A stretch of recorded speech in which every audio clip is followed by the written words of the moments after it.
before we start getting into things. But obviously you're first here, so first come, first serve. Um, I know you're a newer member, but these sessions are typically just for the community members to have a chance to, ask the analyst questions, go over play reviews, look towards the planned plays, just stuff like that. It's just time away from open market to where we can just kind of, go over some stuff. And they're primarily member led, so whatever you guys want to talk about is what we'll cover. All right. That's sick. Hell yeah, man. Yo, what's up? Good to see you. I'm kind of new to day trading. I did it a little bit like a year ago. I started with paper trading. Sweet. I'm not the best at it. Hey, everyone starts in the hole, you know? Exactly, yeah. I just don't, some of the things like I don't understand is um, like certain I don't want to say this, different strategies, like the different strategies, Yeah. like how those affect, like, or how you can tell that it's gonna go a certain way. Well, it seems like a simple question, but if we all had that answer, we'd all be, millionaires right now. There's really no right way to trade. I have friends and community members who trade all different types of things. People trade purely off of order flow and they don't even look at a chart. I know some people who do nothing but focus on price action. I know other people who, they use moving averages and indicators and all that kind of stuff. So there's no set way to trade, and Yeah. and if anything, as long as you're making money, you're doing something right. So it's very hard for me. I can definitely show you how I like to trade and my styles. I think a lot of people really click with my style, and it's of course why I've got a community that enjoys being around here. But at the end of the day, I would just say that it's gonna take some trial and error. It's gonna take you, you know, experiencing trades, experiencing losses to kind of figure out what makes you comfortable. Um, and if anything, one kind of thing to kind of soften it a little bit is I would say, as a trader, it's not really our job to predict the future, but it's our job to be on the right side of risk, right? And it's just to kind of weigh out likelihoods, right? And so, if you can find a position where you're risking $100 to potentially make 500, that's a great trade. Now your job is to just figure out how can you consistently, you know, how can you make that $500 more than you're losing that $100, right? And so there's going to be lots of different ways for you to decipher how you want to take an entry, where you want to start scaling out profits, what kind of criteria you're looking for to validate an entry. So again, it's very hard for me to just kind of give you a cut and dry, look for this, sell when you see this. It's I wish it was that simple. But um, if anything, here at the group, we would love to just kind of give you an expose of different ideas, and hopefully you end up clicking with some of them. Yeah. Is there any sort of style that you've kind of have some experience with and you've been kind of working on? I've been like whenever I go into a trade, I use the break at like out on the style. Okay, so you're focused on technicals like price action. Yeah, yeah. Okay, cool.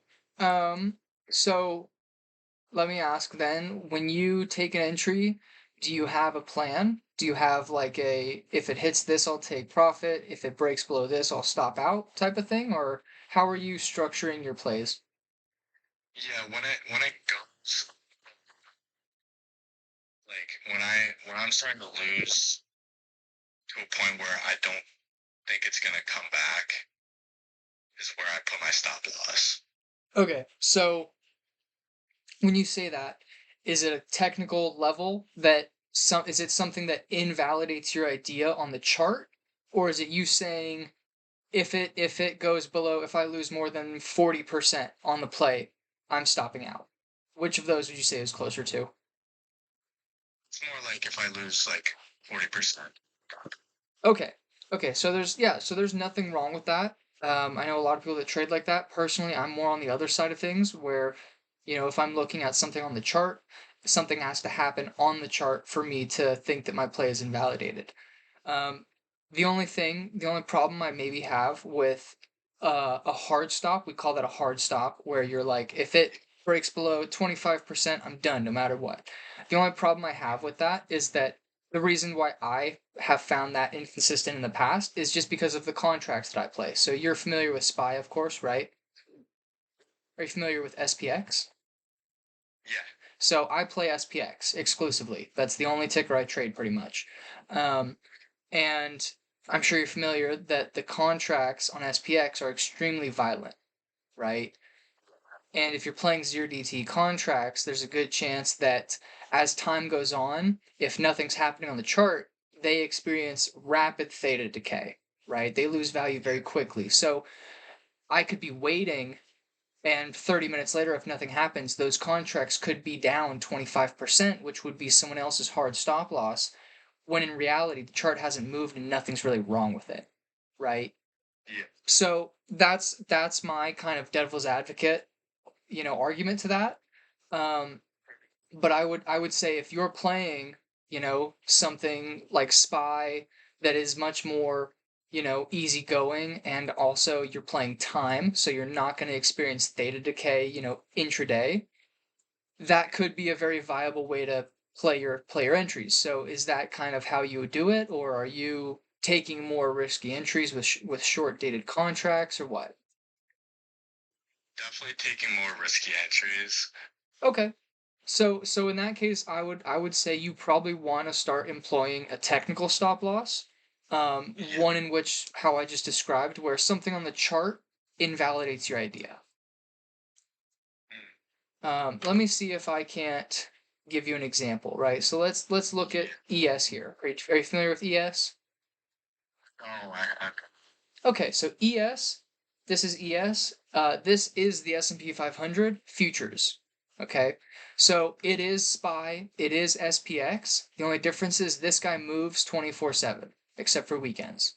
This is it. When you see this thing gap up, that's why SPY or SPX gaps up. This thing, this was SPY after hours. And this morning, that's why SPY gapped up. SPY gaps to wherever this thing goes, right? yeah. So Makes I sense. so I personally, because I trade SPX, I only watch this chart. I look at this chart, but I play SPX contracts. And the reason for that is because I think the after hours action gives me more of an edge, right? I can see, those overnight levels, where did we respect overnight, whereas on SPY you might not see those, right? So I focus on this chart when I'm playing SPY or SPX. But let's just take a look, right? Let's just highlight this real quick. I would say over the last few weeks we've been in a very, very intense balance, right? It's been up, down, and choppy, and Yeah. very sideways, right? But I would say that our main support area has been right around this 45.50 area. Would you agree with that? Yeah. Right. So let's say that you were looking, to play calls off of this, right? This is the area, some people they want a picture perfect level, and 9 times out of 10 it's not going to be there, right? Like the low we hit here was 47, the low we hit here was 45, and the low we hit today was 49, right? So it's never going to be Yeah. perfect, but you can generally see the big spot is 50. So for example, if I wanted to get long here, I would probably highlight this spot, something like this, where, they've saved a bunch of dips at 5, right? At 55, we can see, if I go something like this, we can see there have been a bunch of dips into this area that have gotten saved that fully didn't touch 50, right? So here's one, here's some others, right? So this would be the area where I'd be looking to play longs, and this would be a very, very good risk to reward entry, right? And do you get what I mean when I say this is good risk to reward? Not 100%. Could you like explain that how you determine the risk or reward? Yes, yes, exactly. So let's say I was entering off this area. if I was using a technical stop loss, meaning something on the chart was telling me that I was wrong, I would use this low right here, right? If this dip broke below this low, I would consider this 550 support level voided, right? We broke below it and we're now, changing trends and heading lower. So you're entering at 50, risking about 5 points, right? Because if it breaks 5 points lower, that tells you that you're wrong about the position, right? That's your technical stop loss. Okay. So let's say you entered, right here, because this is the zone that we created. We created a 5 point zone for entry. Okay. So let's say worst case scenario, you enter all the way up here at 55. You're risking all the way down to 45, which is about 10 points. So your risk is 10 points. Okay. That's what you're willing to risk on this position before you cut losses. But you can see, where does every bounce typically go, right? You got a bunch of pivots up around this area. So I would say your reward is about 75 to 80. Of course, we've gotten a couple overshoots, but most of the time the range has kind of gotten stuck around this 80 area, right? So you're risking 10 points to potentially make, what's this, 55 to 80. So you're risking 10 points to make 25. Okay. Okay. So That that's makes sense. Yeah. so that's a 2.5 to 10 risk reward, right? And typically you want your risk reward on any position to be greater than 1 to 1, right? Because if I'm risking $10 to make $10, you need a positive consistency rating, right? Yeah. You need to win more than 50% of your trades to stay green. Whereas if you're consistently taking 2.5 to 1 risk, right? You only need to win. What is the math on that is tricky. I'm gonna go ahead and say, so it would be 33% if it was 2 to 1 consistently. 2.5, that's about 25%. You only need to win 25%. Again, this is mental math right off the top of my head. It's probably Yeah. wrong. It might be 33% or 20. It's either 25% or 33%. But essentially, you only need to win 33% of your trades to stay green, right? And so you don't even have to have a positive win rate so long as your risk reward on your entries is solid. Does that All make right. sense? Complete sense, actually. Yeah. Yeah. So this is Thank you what so you much. That's great. Of course. So people hate range trading a lot, and I'm honestly one of them because I like breakouts too. I have some other strategies centered around volume profile that I use to take entries on breakouts all the time. That's a little bit more of a complex, strategy that we can definitely get into another time or later in the session. But um, you know, range trading is great. Why? Because it offers you great risk to reward setups, right? We've bounced this same spot so many times. You can feel comfortable playing longs off this, and if it breaks below this low, it's very simple to be like, okay, I'm wrong. It didn't work this time. So this is an area where, I'm risking, this is a 5 point entry zone from 55 down to 50. My stop loss would be a break under the low, so another 5 points. You could enter anywhere in here. And just think, the lower you go, say you entered at 50, right? Now your risk is only 5 points to make 30, right? That's a 6 to 1 risk to reward. Do you see how crazy the difference is just from your entry? Right? This is 2.5 to 1, right? This is a 6 to 1. You're risking 5 points to make 30, Mm. right? And so entries are super important. And that's why identifying the chart and where proper risk to reward makes sense is so important, right? Yeah. But yes, this is a very this is one of those things that feels almost too simple, but not enough people are actually utilizing this in their trades, right? This very simple analysis of a chart, if people actively looked for this and based their entries off of risk to reward, would have a much higher win rate. But instead, people trade off emotions, they chase, right? And so now think about this. Think about if you see this bounce, right? Let's say you see this chart bounce and you're like, "Oh, well, it bounced again, it worked, and I know that we have room all the way up into 80 before I should really start to size off," right? And you see it right around here at 70. Okay, and you're like, "Okay, well, there's 10 points higher of upside here." Sure, you can take that, but look at how bad your risk to reward is. You know, you're risking Yeah. you're risking 25 points to make 10, right? That's a horrible risk to reward trade. But because the momentum is there, and I would honestly agree, yeah, we've got room higher. Why wouldn't you take it? You could take this trade, but the only thing I would say is reduce your sizing. Okay? So if you're taking this entry, let's say you have a $10,000 account and your max risk is 20%, right? So your biggest position that you'll allow yourself to take is $2,000. Okay. This right here is a position where you could go full sized and you could play $2,000 because you know that this is going to be a much smaller loss than this, right? Because this could reject all the way back down into 50 again, and there would be nothing wrong with the chart, right? It could still dip from here and bounce for you, but you wouldn't know that you were wrong until it broke under, right? So Mhm. that's why this is a much worse risk reward entry than this. The only thing I would suggest if you do want to play something like this, where you've identified a target and you've got the trend in your favor, but the entry is not super great from a risk reward standpoint, the only thing I would suggest is sizing down, right? Your sizing should depend on the risk of the play. Like we just said, this is an entry where you could go full sized because you're acknowledging that it's going to be a very small loss if you are wrong, right? But this is going to be a pretty big loss if you're wrong.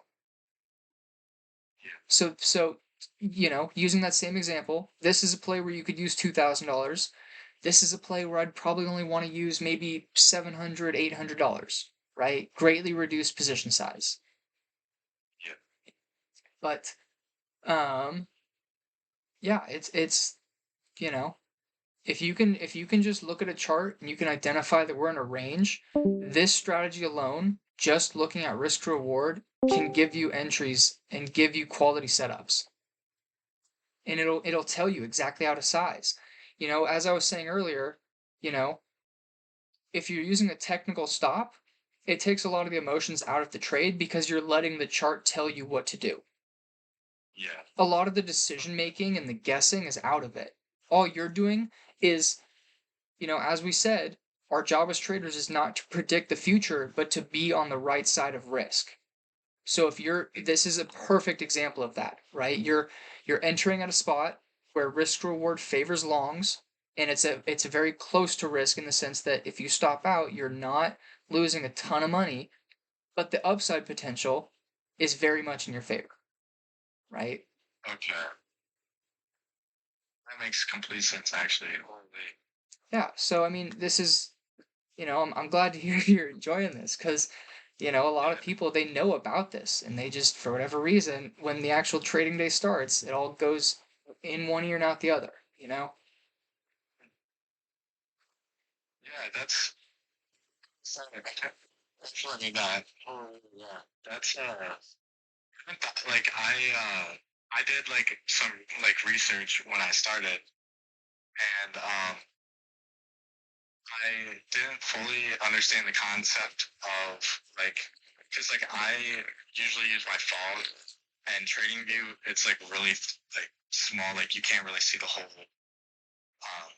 Yeah, mobile trading can be difficult for technical traders. Yeah. So I just recently like got my computer, so I've now been moving over to that. So yeah, this is gonna be great. Actually, thank you so much. Of course, man. um I see you're new to the group. Have you been taking any of the analyst plays or anything like that? I have, and the ones I've taken, I've gone positive. So Good. Hell yeah, man. it's Love been to hear it. it's been great. Yeah. Hell yeah, man. Thank you so much. Yeah. How'd you find the server, if you don't mind? I looked it up. Trading Discord servers. Uh, First website. I forget what the website was, but it had like reviews for each one. You guys were the highest review, so Hell yeah. I just joined that one, Good to hear, and man. it's been great. Love to hear Great it, bro. community too. Everybody's so nice. Hell yeah, man. I appreciate that. I'm glad to hear you're enjoying it. Yeah. Did I have to run though, you... but Okay. Yeah. yeah, I stopped like trading. Uh, well, today was just an odd kind of, today was a little bit odd just because conditions were pretty slow. So we kind of bugged out early. And I'm sure you've noticed, but the last 3 weeks, the market's been extremely slow with volatility so low that Yeah. honestly, day trading, like, this is a whole different discussion, but there are risk on times and risk off times. And right now, with volatility so low, it is a risk off time. So I'll just be honest, if you're following traders that are just trading like a madman and sending crazy alerts right now, I promise you they're struggling. This is a time where it's better to be hands off and just wait for very clean opportunities. Um, so, things have been a little bit slower around here, but we always pick back up and it'll be a lot more fast paced as soon as volatility comes back. So today Yeah. was typically there's at least three analysts plus the community in voice chat from market open to market close. Like I said, today was just a bit slower, so we kind of bugged out early. But market open every single day. We're in there looking over ideas, looking at charts, calling out what we're entering, all that good stuff. Yeah, Yeah. I'm still in high school, so I go to school during the day. hmm So I get off at like 2:40, so I have like You've just barely got the any last time. hour. Yeah. Are you East Coast? No, I'm up north. I'm in Wisconsin, Minnesota area. What time zone is that? Um, Eastern time. Yeah. Yeah, so East Coast. Um, Yeah. so yeah, you've got the last hour to trade pretty much. Yeah. Pretty much. Yeah. Okay. Yeah, man. I mean, shit. If you're following me or Hoosier, you're definitely going to be getting lotto plays, end of day Yeah. kind of high risk plays just because, expiration is an hour away. But um, if you like that kind of higher risk stuff, I would say follow me and Wizard the most.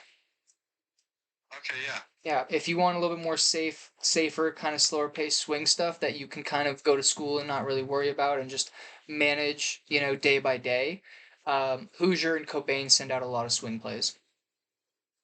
Okay. Yep. Hell yeah, All man. right. Sounds sick. All right. Yeah, I'll man. just talk to you. Hell yeah, man. We usually host these sessions. I host every Thursday. Sometimes Hoosier hosts on Tuesdays, but every Thursdays we'll be doing this. But I'm glad you stopped by, man. Thank you so much. Hell yeah, man. You have a good night. Yeah. You too. Captain Loke. How's your night going, man? Yo, pretty good. Love to hear it. Got anything you Yes, want to check sir. out? All right. So my main question for today is about the news that comes out tomorrow morning. Let me look Kind real of, quick. I've heard of P-Day, and I'm just kind of like wondering NF what your opinion on it is. NFP isn't tomorrow, is it? I'm looking at the calendar. It's sorry. Not never mind. Yeah, tomorrow is not NFP Day. There's non-farm employment tomorrow. We also have hourly earnings. Oh, you're and talking the about okay, so we've got consumer sentiment, we've got the unemployment rate, and we've got hourly Yeah, wages. right. So I also see this. Yeah, there's non-farm employment change here. I think that's just fancy talk for unemployment rate. Uh, so the consumer credit or the consumer sentiment report, for whatever reason, it honestly means very little. Okay. It has shown historically to have very little effect on future trends of consumer spending. Right. But for whatever reason, people still sense a reaction. The big one is unemployment rate. Obviously, if we want to curb inflation, we need the unemployment rate to go up. That's the fastest and easiest way to do it. Historically, we have never gotten inflation lower without the unemployment rate picking back up. And Right. we have not seen unemployment pick up in the last 3 years. The jobs market has been extremely strong and resilient, which I guess aids in the idea that there really is a soft landing possible. But chances are it's just lagging. And when we do end up, pivoting with the Fed and cutting rates, is when we'll really start to see those recession type economic conditions, right? With spending start to cut, we'll see corporate profits go down. We'll see, we'll see the unemployment rate pick up. But typically, the best ways to curb inflation is to make buying power go down. Is to Right. make is to make people want to hang on to their dollar. And so the reason why it correlates so much is if people are unemployed, right? They are they're going to be holding on to their money. They have more important things to buy than a new TV and, going out to Disneyland. They are more likely to conserve their money and only spend on things that are absolute necessities like rent and food, right? And so Right. typically that's why when the unemployment rate is high, you will see corporate profits dip, right? Because people are not spending so much on discretionary purchases, right? They're hanging on to their dollar. And so how do companies react to that? By cutting their prices, right? Because they need to Right. maintain a certain level of profit, and to drive up demand, they need to reduce the prices. So typically that's why we don't see inflation really curved until we see the unemployment rate spike. And so that is the goal of the Fed. The Fed never will admit it. They'll never admit that they're trying to cause pain and people to lose their jobs, but they're hoping that it happens Right. Because because that's what. Yeah. because that's what needs to happen, right? Right. So they'll never come out and say, "Hey, we want you and your neighbor to lose your job," but they're kind of hoping that it happens. So the unemployment report, like I said, has remained practically unchanged over the last 3 years, despite all the rate hikes. It honestly boggles my brain. Um, I think it could be because so many people are working multiple jobs. It could be because part-time employment has spiked while full-time employment has declined. So, people are instead of one person working, you know, one full-time job and running the risk of a layoff, more people are just becoming accustomed to working multiple part-time jobs, Right. right? And what would you say because I see here, at least in the past, yeah, it looks like, I mean, the past 3 years, it's just kind of bounced between this um, level of between like 4% and like 3% here. Um, what I would you thought it was say that tighter than is? that. I thought it's been Uh, bouncing between 3.3 and 3.5%. um, yeah, I mean, yeah, yeah. You're pretty much right. Yeah, it's between 3. Yeah, actually, 3.5 is the lowest I see, and then 3.8 is the highest I see. Over what, the last 3 or 4 years? Yeah, pretty Yeah. much. I mean, other than during 2020. Yeah. I think if the Fed actually wants to see 2% inflation a reality, we would have to see as high as like 7 or 8% unemployment, which seems impossible right now. Right. What's the working population in the US is, I think, what, 200 million, right? 200 million at what's 4 or 5% of 200 million? Let me do that math real quick. Wait, 2 0 0 0 0 0 0 0 times 0.05. Like That's that's a million. that's about yeah, that's about a million jobs. Yeah. Or Yeah. no, is that no, that's 10 million jobs. Oh, yeah. Yeah. Okay. So if we want unemployment to rise by 5%, we're gonna need about 10 million people to lose their jobs. So, it seems pretty unlikely considering the trend of, you know, people maintaining multiple part-time jobs instead of maintaining one full-time job, right? And Because if you lose one of your part-time jobs and you still have another one, you're still employed. yeah. Right. So, Right. Yeah. Would you say that our kind of economy needs to kind of consistently go through this inflation and then job loss and then inflation and then job loss and then kind of just almost like a stock chart slowly going up and then down and then up and then down and then up and then Well, I mean the thing is it's never going to be consistent. Like it's never going right, to well, be yeah, consistent. It's never going to be like steady 2% inflation forever, endless yeah, growth, right? well, yeah, so, Something happens that, causes us to want to restrict spending and growth. And then something happens where, oh, it's gone too far. Now we need to stimulate the economy with low rates and a ton of growth. And it always ends up looking just like a perfect wave, right? And that's how it's historically always been. It's very, very odd that we see, a period of growth last more than 8 to 10 years, and it's very, very rare that we ever see a depression last more than a few years, right? right, Typically, the growth periods are always longer than the recession periods because those are painful times and people, it's a dark time, right? People are unemployed and we kind of fall behind on the global scale of things, and so we try to stick out of those, and the Fed goes kicks into high gear to get us out of those periods, but right, oftentimes we get ahead of ourselves, right? And so uh-huh, when COVID happened, we stimulated the economy with a ton of stimulus, um, and people kept their jobs mostly, and at the same time were receiving stimulus. So we overcompensated a lot, and that's how we ended up with such high inflation. And so now we're doing overcorrective work, right? We're cranking rates higher than anyone thought we would, and we're leaving them elevated for an extended period of time to make sure that we correct it, right? And so it's always just an overreaction, right? We always just overdo it because we don't want to run the risks of underdoing it, right? right, And so that's the you know that's why it always ends up being like a roller coaster up and down. We go through depressions and then periods of growth and depressions and growth. That's why we always kind of go from depression to inflation, right? right, It's never going to be, oh, we're at 2% and we're growing at a steady rate. It'll be like this forever. Something will happen that'll cause us to need to restrict the economy, and then we'll overdo it because we didn't want to half-ass it, and then we find ourselves in right, inflation.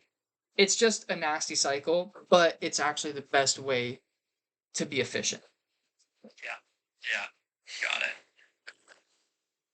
Um, let's see. All right. Well, yeah. Okay, that answers my question. Other than that, I guess I had a couple questions on. I mean, Mo seems to be kind of all over the energy sector at the moment, especially with crude being so low. Uh, I guess. Well, you know what? Yeah, okay. Scratch that question. I mean, because well, okay. And then take a different question. For example, uh, also, hold on. What the hell just happened with ES? Why did it open so high? Am I tripping? No, we opened pretty much flat. Wait, that's okay. Well then, like, here, can I share my screen? Are you looking at a 1 minute? No, I'm looking at 5 minute. Look, wait, can you see my screen? It's loading.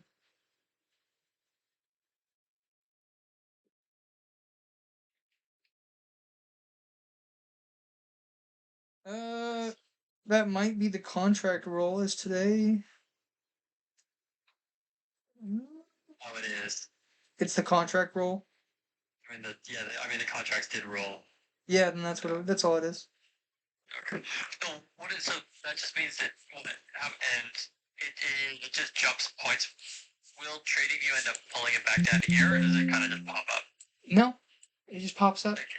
Oh, okay. It's weird. Sometimes it does that. My ES hasn't changed. My ES is still right here. You see it? We gapped up. We Yeah. gapped up a point. Well, But yeah, it sounds like it was just the contract roll. yeah, yeah, okay.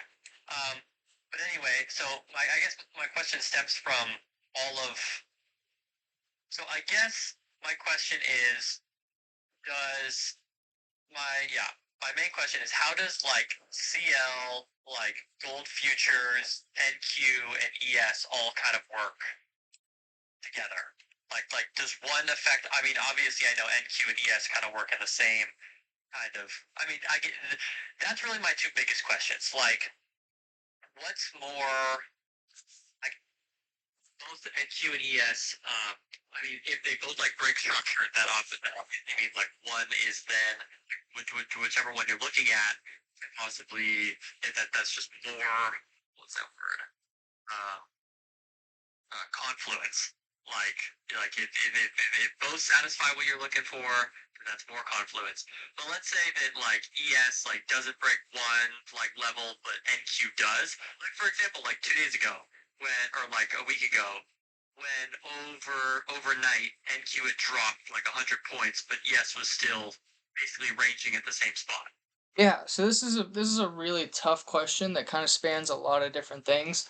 To start, Nasdaq and ES are just representative of stock, right? Company stock, and ES is often referred to as the market umbrella because it just encapsulates the 505 top companies um, in the U.S. Right? It's all U.S. companies, so it has everything from financials to energy to industrials to tech to everything. Right? It's got every single sector, just the top companies in the U.S. Right? Whereas the Nasdaq is purely growth tech based. Right? And so it's the Nasdaq is much more refined. It's just So is the Nasdaq like the QQQ of futures? the QQQ is Nasdaq. Yeah. Oh, got it. Just like the Okay. SPY is ES. Yeah, that's the exact same. Like, so SPY is to ES as Qs are to Nasdaq. Okay. It's the exact same. Yeah. Interesting.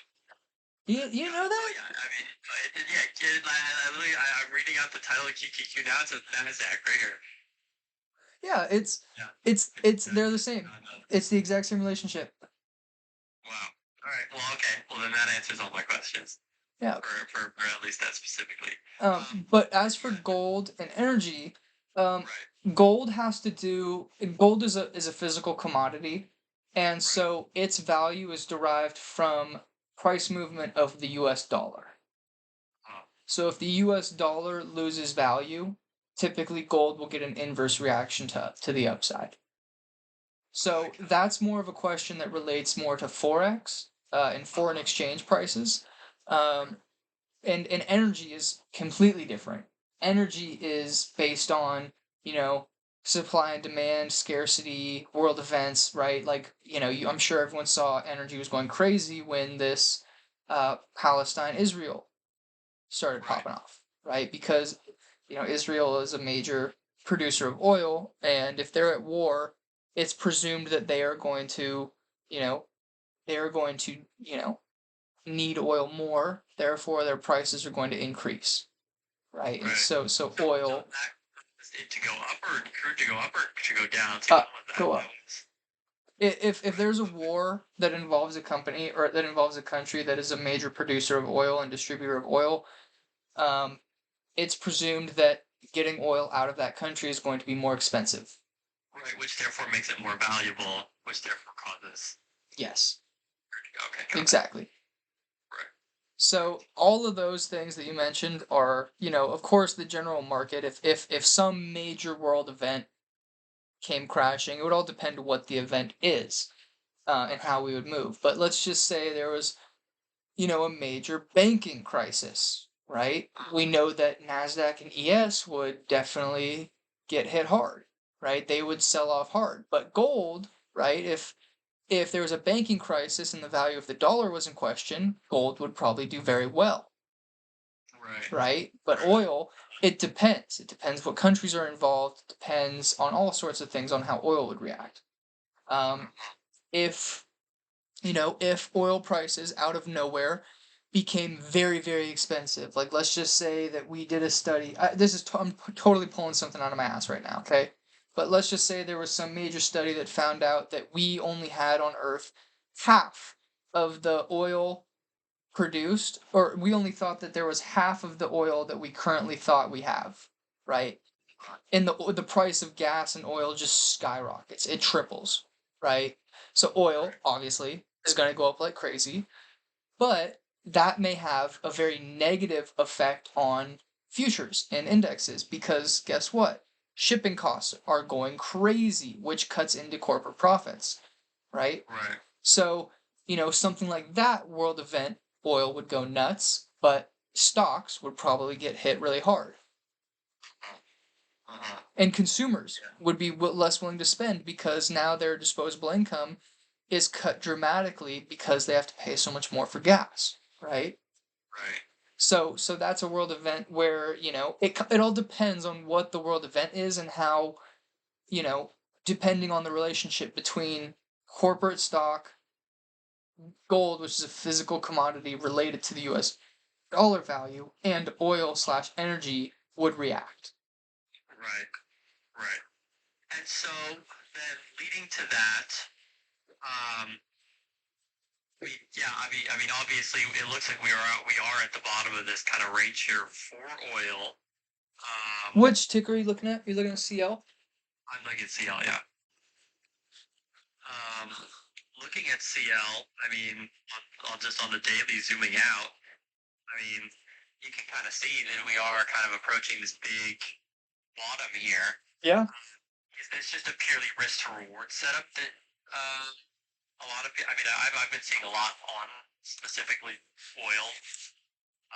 Is this just a good risk to reward setup that they're looking at, or some specific event, or just some, you know? I would say yes. In fact, you just reminded me I'm going to be picking up a pretty hefty position of Oxy here over the next couple of days. Yeah. Yeah, no, I Thank you mean, for bringing that's this what I up. was looking at too. XOA is down to a really nice spot. This area right here is where Warren Buffett has been buying for the last fucking 2 years. Wow. Yeah. So I'm going to set some price alerts. If this thing gets under like 55.5 or even just under 56, I'm going to start. Fuck, I should have been buying today, honestly. Um, but yeah, you're right on the money.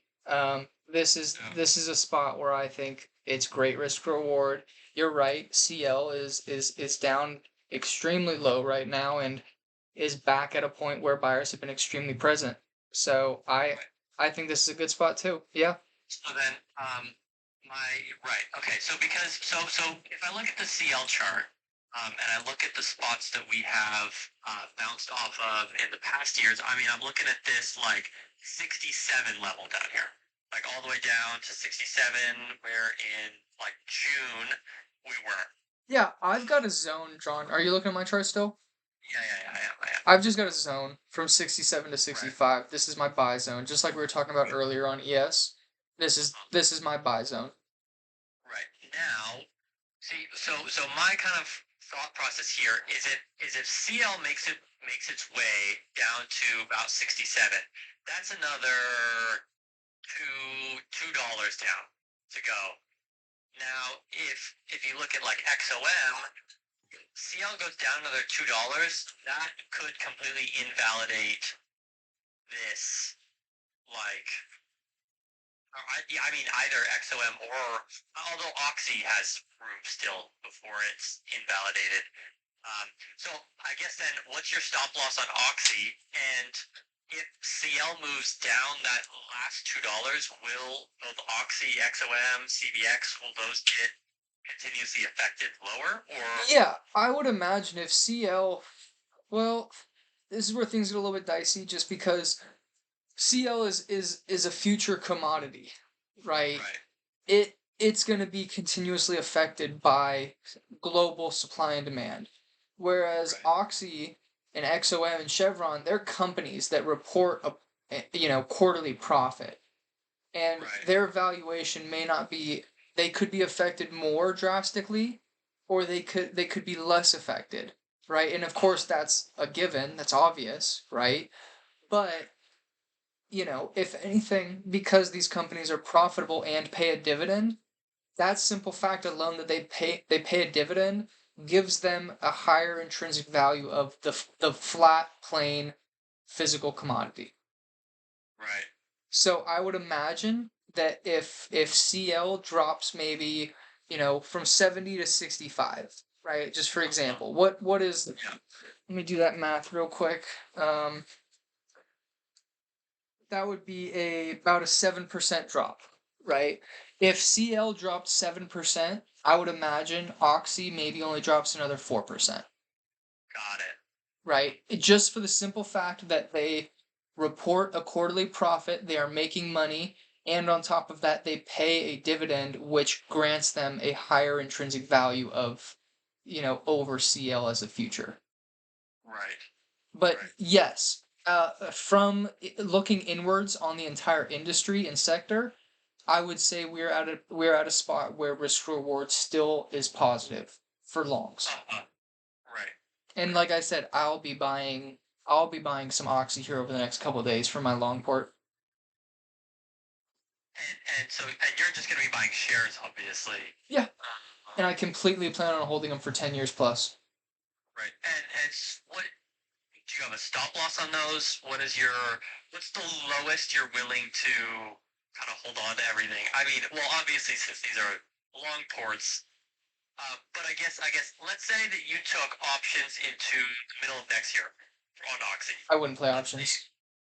you you just wouldn't play options on Oxy at No, all. because energy's a sector where, I mean, Oxy is risky just because it's a company. Something can go Yeah. wrong internally that ruins it, but energy as a Right. sector is not going anywhere. Okay. I see. I see. So you would say for any energy right now, stick to shares. Yes. And I would honestly probably, if you're more risk averse, you'd probably want to go with an energy ETF like XLE. You want to take a look at XLE? Let's see. Just myself. Yeah, XLE is the Select Spider ETF energy sector. And you can see it looks a lot like most of the energy names. Yeah. But let's check out what companies it holds. Right, the top holdings in XLE are ExxonMobil, Yeah. Chevron, EOG Resources, ConocoPhillips, Marathon Petroleum, Phillips 66, bunch of great companies, right? Halliburton, Diamondback Energy, right? A bunch of solid companies. Oxy, here's Oxy right here. It's 3% of the ETF. So if you want to just play it super safe, I would just buy XLE. Right. Okay. Yeah. I mean, yeah, and right. I mean, the whole sector currently looks like it's in a good risk to reward area. Yeah, for sure. For sure. Okay, got it. Yeah. Yeah, yeah, Hell yeah, man. yeah. I don't know. Uh, it's kind of yeah. Like you said when you're talking to the other guy. I mean, I just kind of do the same thing. Just been sitting back, not doing too much. Um, I was watching TTD today, the one you were watching last week, where we missed the one big play. It's starting to slowly set itself up back again. TTD? TTD. Yeah. Oh, what about it? Well, it's just starting to look like it's doing the same thing it was doing before. So if it starts to get a high volume move out of here, I was looking at picking something up. It's kind of gone a little bit lifeless. I'll be honest, if anything, I think a break back under 68 looks good for shorts. Let's see, under. 68. Yeah. It's failed to reclaim this balance a number of times, right? It's this 69.5 area. It's failed to reclaim that multiple times. It's built its balance lower. Right. And all following a not so great reaction to earnings. So, Right. you look at the earnings report, this was kind of the sympathy buyers thinking they got a discount, but now we've kind of gotten ahead of ourselves and we've shifted trend here. And so we've kind of Right. just been building support at this 68 level. If we can break back under 68, I think this thing's got room lower. I'd probably be targeting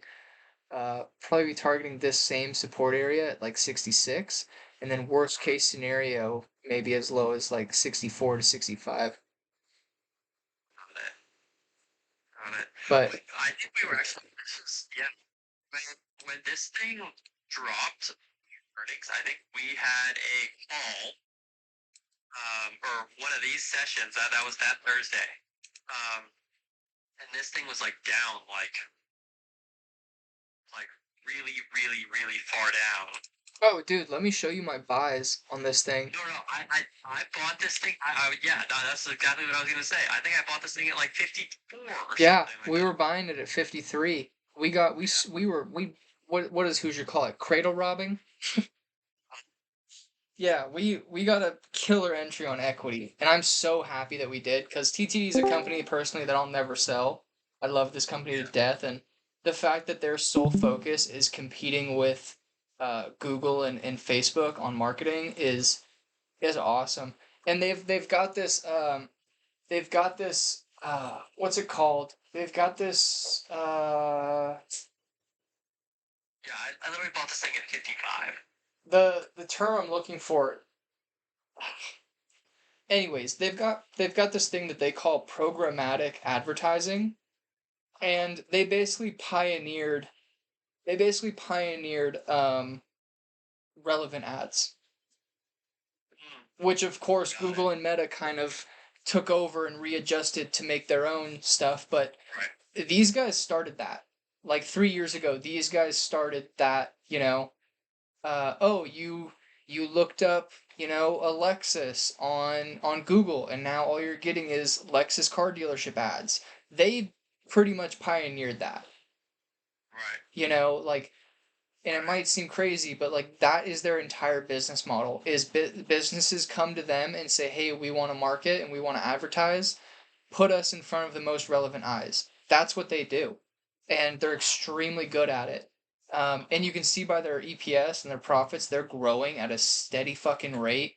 Um, I think it's only a matter of time before they start paying out a dividend, and Yeah. that's just going to stack intrinsic value on top of what it's already worth. So, like I said, I'm never selling this company. I've been in it for so long. I've held this stock for like 4 or 5 years. Um, my average price is down here at like 15 or something. Wow, Um, that's great. and so when we bought it at 50, I was buying it for a higher price than what I have. I bought it here. I bought it down at like 40, 42 or something after it got that major pivot. But Right. every significant dip, I'm accumulating more TTD. This is one of those companies that I really, really like long term. Yeah. Yeah.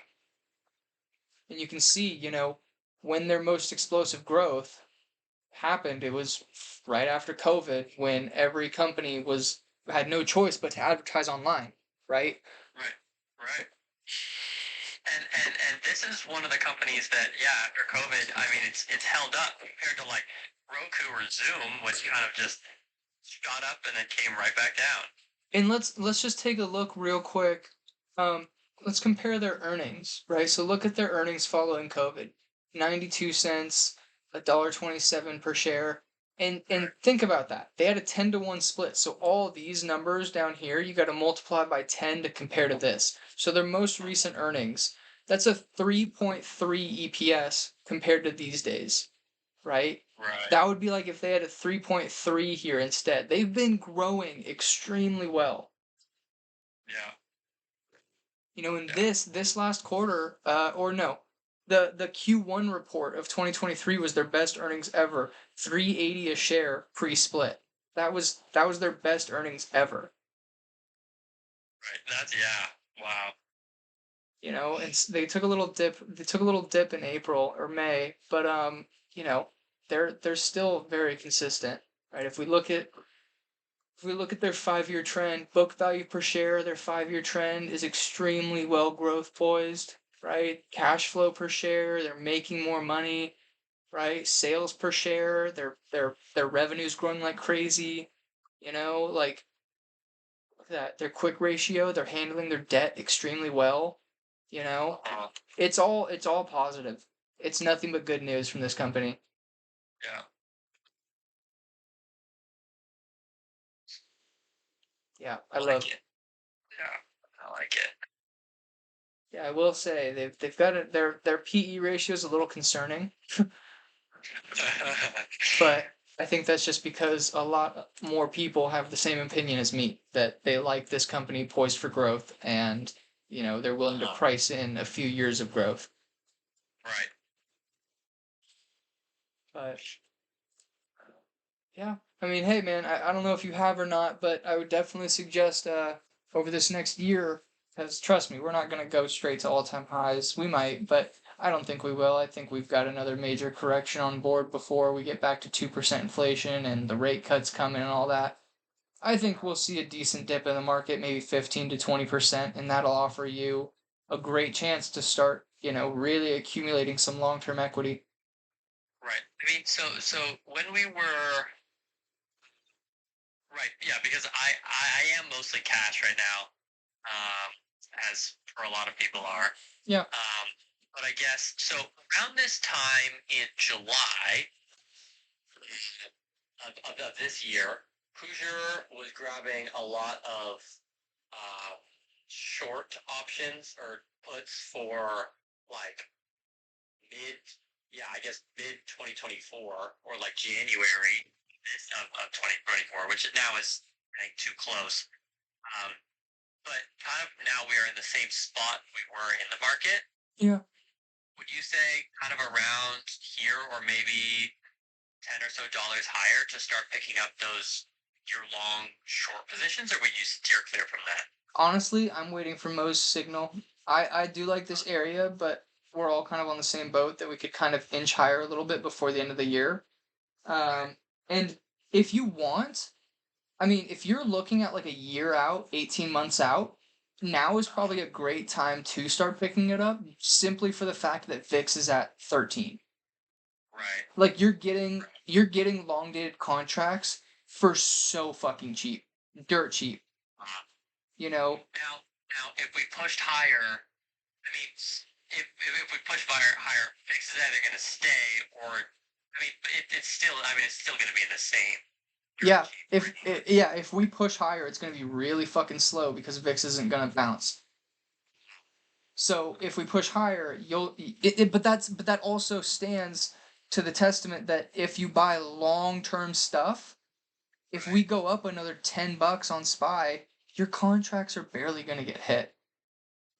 The reason we're all just waiting is just because we want that A1 fucking killer entry, you know? But that's scale in what, like a fifth position here. There's nothing wrong with that. That's still a decent idea.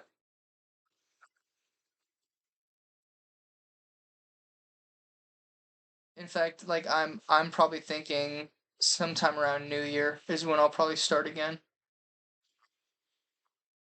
Yeah. Okay. All right. Well, good to know. Hell yeah, man. Well, I think we covered a lot of good stuff, man. I agree. I'm gonna wrap up here. Basketball Thank games are you. hell yeah, man. Yes, sir. Damn straight, damn straight. Hey, you got Prize Picks? I do. Fuck. All right. I was gonna get you on my the referral. It's okay. Yeah, I might sit tonight out. I might throw some bets on. Who knows? Who knows? But if I do make any bets, I'll post them in the betting channel. Yes, sir. All right, man. I hope you have a good night. Shout out to you for showing up, man. Yeah. You just do it. Yeah, man. Let's kill it tomorrow and roll into a nice weekend. All right. Yes, sir. All right, man. You have a good night.